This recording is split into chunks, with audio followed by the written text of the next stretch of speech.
حضرت امام حسن سے آ کے وظیفہ پوچھا، اس شخص نے کہا حضور اولاد کوئی نہیں تو وظیفہ بتایا، تو آپ نے فرمایا استغفار پڑھا کر، کیا کر؟ اس نے کہا ٹھیک ہے۔ تو حضور پھر میں دوبارہ کب آؤں؟ تو امام حسن کہنے لگے بے اولاد ہے نا تو، استغفار کا وظیفہ بتایا نا؟ کہا ہاں۔ فرمانے لگے اب اس وقت آنا جب اللہ تجھے 10 بیٹے عطا کرے گا۔ کتنے؟ 2 4 نہیں، 10 ہی کہہ دیے۔ تو حضرت امیر معاویہ رضی اللہ تعالیٰ دیکھا، کہنے لگے حسن اتنا بڑا دعویٰ؟ آپ فرمانے لگے میں نے کہہ دیا نا تو اللہ فضل کرے گا، ہاں ہاں اللہ خیر کرے گا، خیر ہو جائے گی۔ وہ شخص کئی سالوں کے بعد آیا، کئی سالوں کے بعد، تو حضرت امیر معاویہ کو بھی ساتھ لایا، کہنے لگا حضور اللہ کے فضل سے اللہ نے 10 بیٹے عطا فرمائے، پورے 10 ہی اللہ نے دیے۔ تو حضرت امیر معاویہ کہنے لگے جناب بات تو آپ کی سچی ہو گئی، پر مجھے بھی بتائیے وظیفہ کہاں سے لیا؟ فرمانے لگے قرآن پاک سے، سورہ نوح کی 10 11 12 آیت پڑھو۔ اللہ فرماتے ہیں تم استغفار پڑھو، میں تمہاری بیٹوں سے بھی مدد کروں گا، مالوں سے بھی مدد کروں گا۔ تو میں نے استغفار بتائی تھی اور قرآن میرے اللہ کا ہے، رب کا وعدہ جھوٹا ہو سکتا؟ فرمایا 10 بیٹے ملنے تھے، میں نے کہہ جو دیا تھا۔ اور میرے بھائیوں یاد رکھیں، استغفار اللہ کی رحمت نازل کر۔ ایک ہوتا ہے خوف، ایک ہوتی ہے خشیت۔ خوف والے لوگ توبہ کرتے ہیں، خشیت والے استغفار کرتے ہیں۔ ایک ہوتا ہے خوف، ایک ہوتی ہے خشیت والے استغفار کرتے ہیں۔ نبی کریم علیہ السلام نے فرمایا میں دن میں 100 مرتبہ استغفار کرتا ہوں، دن میں۔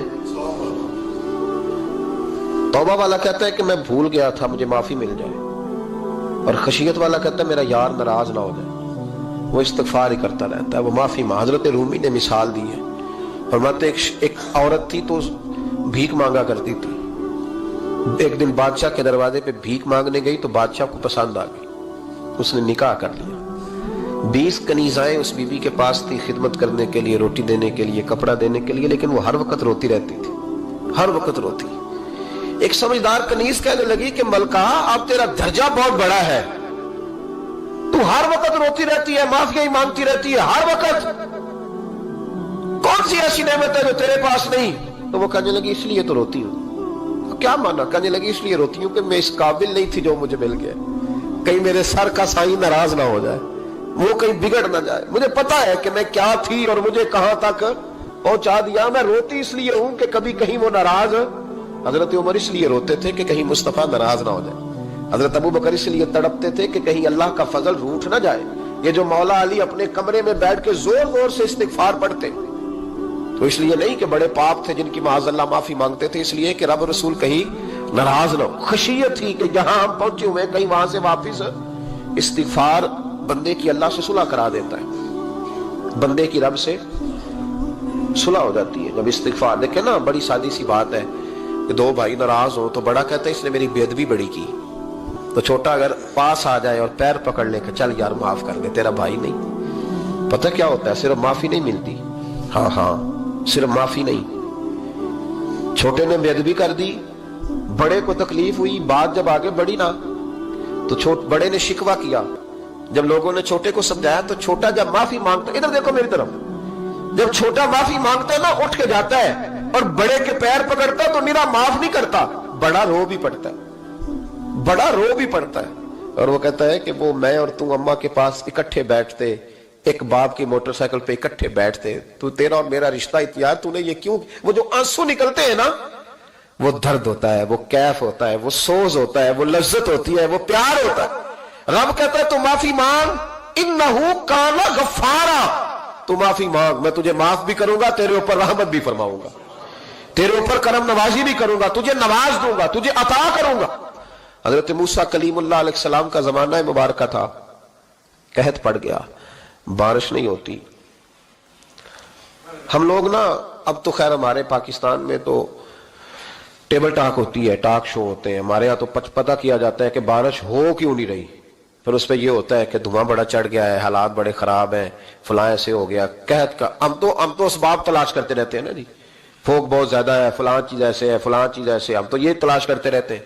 وہ لوگ یوں نہیں کرتے تھے، وہ سیدھے جا کے مسلوں پہ بیٹھتے تھے، اس لیے کہ وہ کہتے تھے جب رب چاہتا ہے تو پھر کوئی چیز کسی چیز کو روک سکتی، وہ سیدھے مسلے پہ بیٹھتے۔ اعلیٰ حضرت فاضل بریلوی رحمۃ اللہ علیہ کے پاس ایک مولانا محمد حسین آئے، وہ فلکیات کے بڑے ماہر تھے، تو اعلیٰ حضرت نے فرمایا ذرا ستاروں کا حساب لگا کے دکھاؤ بارش کب ہوگی؟ کہنے لگا پورا مہینہ تو نہیں ہوگی۔ تو اعلیٰ حضرت رحمت اللہ علیہ فرمانے لگے کہو کہ میرا علم کہتا ہے مہینہ نہیں ہوگی، اللہ چاہے تو ابھی ہو سکتی ہے۔ کہنے لگا جی وہ تو ٹھیک ہے پر میرا علم، وہ جیسے روز لوگوں نے پیر نیٹ ٹو سین شاہ صاحب نہیں کھولے ہوتے کہ بارش کب آئے گی، اور اس کی طرف نہ دیکھ، مصلے پہ بیٹھ، مہربانی کر مصلے پہ بیٹھ، اللہ کی بارگاہ میں حاضر ہو، اس سے معافی مانگ، اسے منا تاکہ وہ رحمت کی بارش۔ کہنے لگا جی میرا علم کہتا ہے۔ تو اعلیٰ حضرت فرمانے لگے پھر وہی بات، تو کہہ اللہ چاہے تو بارش ابھی، لیکن یہ جو اڑ گئے ہیں نا بیچارے، یہ اڑ ہی گئے ہیں، یہ جہاں الجھ گئے ہیں وہاں یہ لوگ الجھ گئے، اللہ ہمیں الجھنے سے محفوظ فرمائے۔ تو اعلیٰ حضرت اٹھے تو فرمایا ٹائم کیا ہوا ہے گھڑی پہ؟ کہنے لگا جی 12۔ تو اعلیٰ حضرت نے گھڑی گھمائی، اب کیا بج گیا؟ کہنے لگا 4 بج گئے۔ فرمانے لگے بج گئے نا 4؟ کہنے لگا جی آپ نے گھڑی گھما جو دی ہے۔ فرمانے لگے اللہ بھی جب چاہے تو ستارے گھما دیتا ہے، اللہ بھی ستارے گھما دیتا ہے بارش۔ کہنے لگا جی وہ تو ٹھیک ہے پر مہینہ نہیں ہو سکتی۔ اڑا ہوا بندہ اس کا کوئی علاج ہے جو اڑ جو جائے؟ اس کے لیے قرآن کہتا ہے وَإِذَا خَاطَبَهُمُ الْجَاهِلُونَ قَالُوا سَلَامًا، اسے سلوٹ کرو دور سے، اسے کو تو جان اور تیرا۔ کہنے لگا جی ہو نہیں سکتی پورا مہینہ۔ فرمانے لگے یار تو جا اپنا کام کر۔ وہ شخص کہتا ہے میں نے دروازہ کھولا اعلیٰ حضرت کا، کمرے سے باہر نکلا تو تیز بارش ہو رہی تھی۔ واپس آیا تو میں نے کہا احمد رضا یہ عقیدہ کہاں سے لیا ہے؟ فرمایا دروازہ مصطفیٰ سے لیا ہے صلی اللہ علیہ وسلم۔ تو یاد رکھیں کہ اللہ کو منانا چاہیے، استغفار کرنا چاہیے، اس کی برکات۔ حضرت موسیٰ ساری قوم کو لے کے نکل گئے۔ آؤ بھائی میدان میں اللہ کی بارگاہ میں استغفار کریں اور بارش کا سوال کریں، بارش مانگے۔ جب باہر نکلے دیر تک دعائیں ہوتی رہیں تو حضرت موسیٰ علیہ السلام کو رب کریم نے وحی فرمائی کہ موسیٰ آپ کی قوم میں نے ایک شخص ہے جس کو 40 سال ہو گئے نافرمانی کرتے، اس نے رب سے صلح نہیں کی۔ کتنے لوگ ہیں؟ ایک، اور 40 سال سے وہ نافرمان ہے، اس کو مجمع سے نکال دو بارش ہو جائے گی۔ اگر ایک گناہ گار کی وجہ سے بارش رک جاتی ہے اور جہاں دروازے کھلے ہوئے ہوں، جہاں تنہائیاں خوفناک ہوں، اور جہاں تباہی اتری ہوئی ہو، اور جہاں لوگ کروڑوں روپیہ مال ہڑپ کر گئے ہوں، اور جہاں علماء کو ہتھ کڑیاں لگا کے ٹھنڈی زمینوں پہ لٹا دیا جائے اور قوم کہہ رہی ہو اچھا ہوا اچھا ہوا، اور لوگ پھبتیاں اڑا رہے ہوں، مذاق کر رہے ہوں، تو پھر اس قوم پہ کس طرح کر کے فضل الہی۔ اور یہ مولوی کا معاملہ نہیں، یہ تو ممبر رسول کا معاملہ ہے۔ میرے مصطفیٰ نے یہ نہیں کہا پیر میرا وارث ہے، حضور نے فرمایا عالم میرے دین کے وارث ہے۔ ہاں حضور نے فرمایا جس نے عالم کے چہرے کا دیدار کیا سمجھے میں نے اپنے نبی کی زیارت کی ہے۔ لیکن یہاں تو خیر یہ عنوان نہیں، ورنہ میں اس پر جاتا ہے۔ تو کہا ایک بندہ ہے 40 سال سے اللہ کی نافرمانی کر رہا ہے، وہ اگر نکل جائے تو بارش ہو جائے گی۔ حضرت موسیٰ نے اعلان کر دیا بھی ایک شخص ہے، وہ اگر نکل جائے تو بارش ہو جائے گی۔ پتہ تو ہوتا ہے نا سب کو، مجھے بھی پتہ ہے کہ میں اندر سے کیسا ہوں، اور آپ کو بھی خبر تو ہوتی ہے نا جی۔ جب بات ہو رہی ہوتی ہے تو پھر پتہ تو چلتا ہے نا کہ بات کہاں جا کے سیٹ ہو رہی ہے، پتہ چلتا ہے نا۔ اسے بھی چل گیا پتہ، اب اندر ہی اندر رونے لگا۔ اور دیکھو امام رازی اور امام غزالی دونوں نے لکھا ہے کہ اس درد سے رویا، اس درد سے کہ ادھر والے کو بھی پتہ نہ چل جائے، مجمع کے اندر کھڑا ہے اور ادھر والے کو بھی استغفار، دیکھو ادھر والے کو بھی پتہ نہ چل جائے اور ادھر والے کو بھی کہیں ہجوم میں غم میں بھی توہین ضبط غم نہ ہوئی۔ ہم اس احتیاط سے روئے کہ آنکھ نم نہ ہوئی، ہجوم میں غم میں بھی توہین ضبط غم نہ ہوئی۔ ہم اس احتیاط سے روئے کہ آنکھ نم نہ ہوئی، روئے بھی پر کسی کو آنسو نہیں دیکھنے دیے۔ اب اس درد سے کہتا ہے اللہ تو معاف کرنے والا ہے نا، تو معاف کرتا ہے، پردہ پوشی کرتا ہے، اور مالک اگر لوگوں کو پتہ چل گیا تو میرے تو بچوں کا بھی جینا حرام کر دے گا، یا اللہ میری تو آنے والی نسل بھی تڑپ کے وقت گزارے گی۔ مالک تو معاف کر دیا کرتا ہے، لوگ نہیں معاف کرتے۔ اے اللہ یہ میری خوبیاں بھول جائیں گے، میری خامیوں پر بات، مالک میں یہ ذلت نہیں برداشت کر سکتا، فضل فرما۔ حضرت موسیٰ نے دوبارہ اعلان کیا نکلتے ہو کہ نہیں نکلتے؟ پھر تڑپا خدا بندہ مجھے بے آبرو نہ کر، یہ ذلت اور رسوائیاں یہ نہیں برداشت ہوتی، اللہ درگزر۔ حضرت موسیٰ نے تیسرا اعلان کیا نکلتا ہے یا میں پھر اس کا نام لوں، اللہ سے پوچھ کے نام لوں اس کا، بتاؤ کون ہے؟ اب تو تڑپ گیا، کہنے لگا مالک میں تیری بارگاہ میں استغفار کرتا ہوں، آئندہ نہیں کرتا، آئندہ نہیں کرتا۔ یہ لفظ ادا کیے، بندہ کوئی بھی نہیں نکلا، رب کریم نے بارش عطا کر دی، تیز بارش، جب برسی نا تیز بارش، لوگ تو مین دیکھ کے دوڑ گئے۔ تو حضرت موسیٰ کہنے لگے یا اللہ مجھے بھی تو بتا، تو نے کہا تھا کہ جب تک بندہ نہیں نکلتا بارش نہیں ہوگی، تو نکلا کوئی بھی نہیں، بارش ہو گئی، ماجرا کیا ہے؟ تو رب کریم نے فرمایا موسیٰ بس اس نے مجھ سے صلح کر لی، اس نے مجھ سے صلح کر لی۔ اور امام غزالی نے لفظ لکھے، حضرت موسیٰ نے پوچھا، حالانکہ اللہ اپنے نبیوں کو غیب کے خزانے دیتا ہے، پوچھا کہ اے اللہ مجھے اس کا نام بتا دے، تو رب کریم نے فرمایا موسیٰ جب گناہگار تھا تب نہیں کسی کو بتایا، جب پاپی تھا تب نہیں بتایا، جب مجرم تھا تب نہیں بتایا، اب کیسے بتا دوں؟ فرمایا اس کی میری صلح ہو گئی ہے، اور فرمایا جو بارش نہیں نہ ہو رہی تھی وہ بھی اس کی وجہ سے نہیں ہو رہی تھی، اب جو ہوئی ہے نا تو یہ بھی اسی کی وجہ سے ہوئی ہے، یہ بارش اب جو ہوئی ہے تو یہ بھی یہ اس گناہگار کے سبب سے۔ اپنی راتیں اللہ کے ساتھ گزارے، مصلی پہ بیٹھے۔ میرے صاحب رحمۃ اللہ علیہ سے جب کو کہتا نا کہ بڑا پریشان ہوں تو کچھ بتائیں، تو فرماتے آج رات مصلی پہ بیٹھ کے اپنے رب سے بات کرنا، میں بھی بات کروں گا۔ بندوں کو دکھ بتانے سے عزت میں کمی آتی ہے، اور اگر اللہ کو بندہ اپنے دکھ بتائے تو اللہ عزتیں بڑھا دیتا ہے۔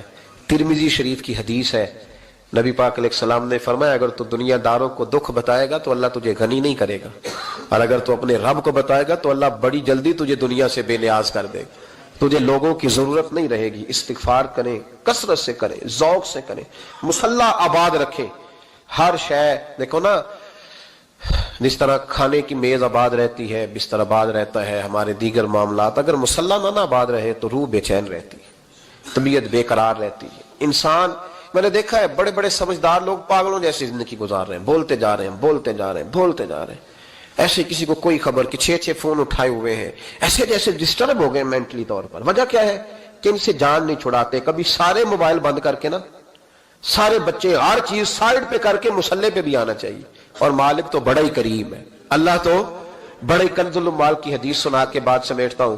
نبی پاک صلی اللہ تعالی وسلم فرماتے ایک شخص تھا بنی اسرائیل میں، بڑا مالدار تھا، تو پھر اس پہ غربت آ گئی۔ جب غربت آئی تو رو پڑا، کہنے لگا اے اللہ میں غریب ہو گیا ہوں، میری مدد فرما، میں نے بڑی نافرمانی کی ہے تیری۔ مالدار جب تھا تو بڑی موج کر، یا اللہ میں نے بڑی اب نہیں کروں گا، مجھے اس غربت سے نکال۔ تو اللہ نے فرشتوں سے کہا کہ دے دو جو مانگتا ہے۔ تو فرشتے کہنے لگے یا اللہ یہ توبہ کر کے نہیں آیا، ڈر کے نہیں آیا، یہ تو الجھ گیا تب آیا ہے، یہ تجھ سے ڈر کے ہوتا ہے نا ایسے کہ لوگ اللہ سے نہیں ڈرتے جتنا غربتوں سے معاذ اللہ ڈرتے ہیں۔ یا اللہ یہ تو وہ الجھ گیا تب آیا۔ تو اللہ نے فرمایا پتہ مجھے بھی ہے، لیکن آ تو گیا ہے نا، چلو دے دو۔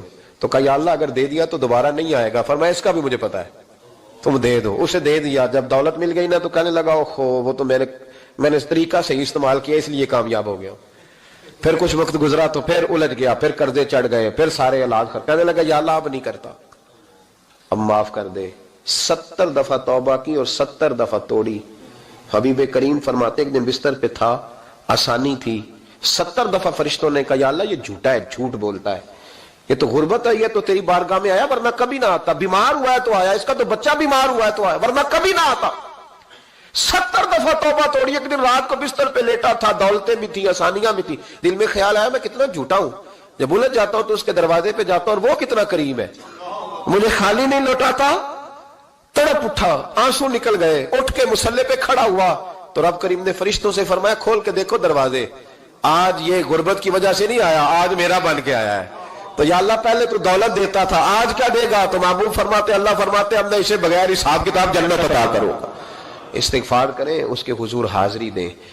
جس طرح سارا کچھ چھوڑ چھاڑ کے لوگ کہتے ہیں کہ 1 مہینہ اب میں نے کسی سیاحتی مقام پہ رہنا ہے، میں نے اب کسی ٹھنڈے علاقے میں چلے جانا ہے، برف باری دیکھنی ہے، سیر کرنی ہے، 10 دن کی چھٹیاں وہاں گزارنی ہے، چلو 7 چھٹیاں وہاں گزار لو، 3 دن اپنے اللہ کے ساتھ گزارو، روزے رکھو، دن کو رات کو قرآن شریف پڑھو، تلاوت، کچھ وقت دو اللہ کے ساتھ حضور پر درود و سلام بھیجنے کے لیے، نبی پاک کی نعت کے لیے، اذکار کے لیے، بزرگوں کے لیے، پھر دیکھنا اللہ روح کو کتنا سکون دیتا ہے۔ آخر دعوانا الحمدللہ رب العالمین۔